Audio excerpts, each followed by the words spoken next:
What is up, YouTube? That's here, bringing you guys another episode of Amateur Hour. We are going back at it with our spooky team, our masquerade team in honor of Halloween.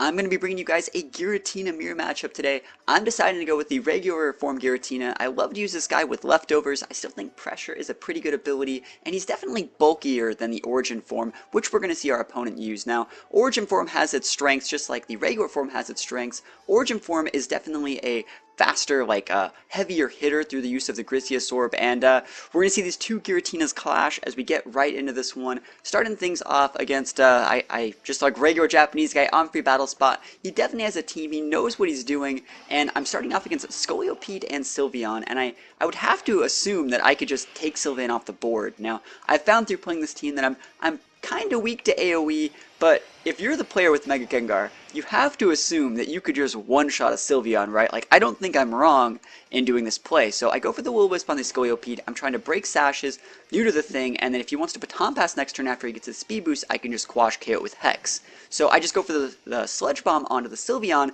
It doesn't KO, and that has to tell me that he is holding an Assault Vest, as we see the Scoliopede layer up a layer of Toxic Spikes, as the Sylveon goes for a Hyper Voice. Now, Hyper Voice is super effective on Sableye, but this guy is super bulky, and like I said, the Sylveon is holding an Assault Vest, so he's not even going to clock my Sash. So we see the Speed Boost activate, and I'm thinking, alright, well, if he wants to Baton Pass, I'll just quash Hex. And then I get Quick Attacked by the Sylveon. This is a Pixelate boosted Quick Attack. Definitely takes out my Sableye before I can quash. And I'm like, alright, well, I hope he doesn't Baton Pass. He actually goes for a Mega Horn instead, so I was like, alright, well, this is fine. That doesn't do anything. It's not very effective, and he's burned. I think it's like ×4 resisted, as we're going to go for a huge Hex. Remember, this move is boosted if my opponent has a status condition, which that Scoliopede definitely does. So Scoliopede's going to go down. We trade 1 for 1. And we're going to see the next two Pokemon come out. We are going to see Kangaskhan and Lugia come out on the board. Now, I'm thinking that Sylveon has a Vest, but this is a Lugia. Even though it has no investment in special attack, if I slam an Aeroblast into that Sylveon, I should be able to pick up the KO. And I just want to do my best to not eat a Sucker Punch from the Kang. I know Kangs can carry Crunch, like, personally. I like Crunch because it guarantees damage. But I'm trying to avoid damage from Crunch, as we see Lugia actually eats the super effective Sucker Punch. It critical hits on the first hit, activates my Citrus Berry, and lowers me down to about 50%. So we're going to see Sylveon figures I'm just going to attack it. So it goes for a YOLO Quick Attack, its last turn on the board, and Gengar fires a Hypnosis onto the Kangaskhan. Wasn't in gravity or anything, I just went for a YOLO Hypnosis. Remember, I'm trying to avoid Sucker Punch, and I definitely did avoid the Sucker Punch on my Gengar, even though Lugia took about half its HP, as my Lugia then goes for a Aeroblast onto the Sylveon, picking up a KO.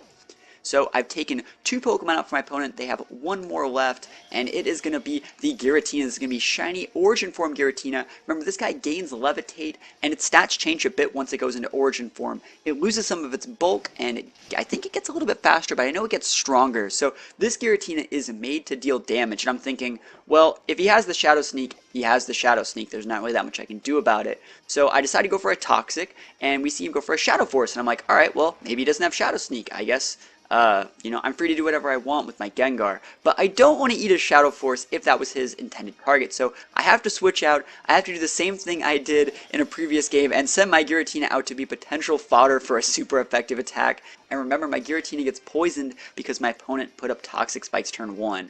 It'd be cool if, like, I don't even know how this works, but like, let's say my opponent had Toxic Spikes up and I have a regular Gengar on the board. If I Mega Evolve into Mega Gengar, I lose my Levitate. Does that mean I get rid of Toxic Spikes? Because that's not what happened this game, but that'd be really cool if that happened that way. So we're going to see the Shadow Force come in from the Origin Form, and he's actually targeting my Lugia. My Lugia is going to take that super effective Ghost damage and go down. So it's my Poison Giratina and my Gengar versus his Giratina. And like I said earlier, I assumed that he didn't have Shadow Sneak earlier, so I'm like, alright, well, I'll just Hex it. It's super effective. He already has a status. He should go down. And there's my Poison Spikes finally going to disappear. But he actually does have the Shadow Sneak, so he's going to Shadow Sneak my Gengar. It's going to take that guy out. I mean, that's definitely a one-shot because Gengar is pretty frail. So Gengar goes down, and I activate my own Shadow Force. And right here I'm thinking, man, I haven't really been able to judge his speed at all. He used like a priority move, and then there was just slow stuff on the board. So I do not know who's faster, and if he goes for a Shadow Force and I lose a speed tie, or if I'm slower, I would just lose the game here because he'd hit me and I take toxic damage. But I'm actually faster. So my Giratina takes out his Giratina.